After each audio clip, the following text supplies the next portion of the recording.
Hello student, welcome to edu hub Bangla YouTube channel. তো আজকে আমরা দেখে নেব ফিগার কাউন্টিং থেকে কিভাবে কটা ফিগার আছে, মানে ত্রিভুজ আছে এখানে। এই ফিগারে দেখো এখানে তিনটে বেস আছে, 1 2 3।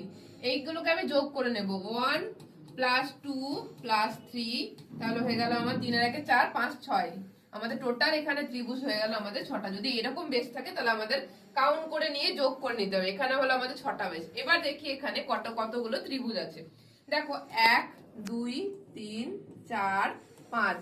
এই 5 যদি যোগ করা হয় 1 প্লাস 2 প্লাস 3 প্লাস 4 প্লাস 5, যদি আমরা টোটাল যোগ করি তাহলে 15টা।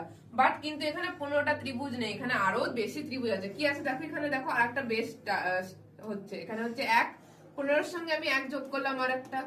আবার দেখো এখানে আরো দুটো বেস হচ্ছে 1 আর 2। এই 1 আর 2 যদি যোগ করা হয় এখানে হয়ে যাবে আমাদের তিনটে ত্রিভুজ। তার মানে টোটাল 15 প্লাস 1 প্লাস 3, তার মানে আমাদের কত হচ্ছে, 3 আর 1 4, টোটাল হচ্ছে আমাদের 19।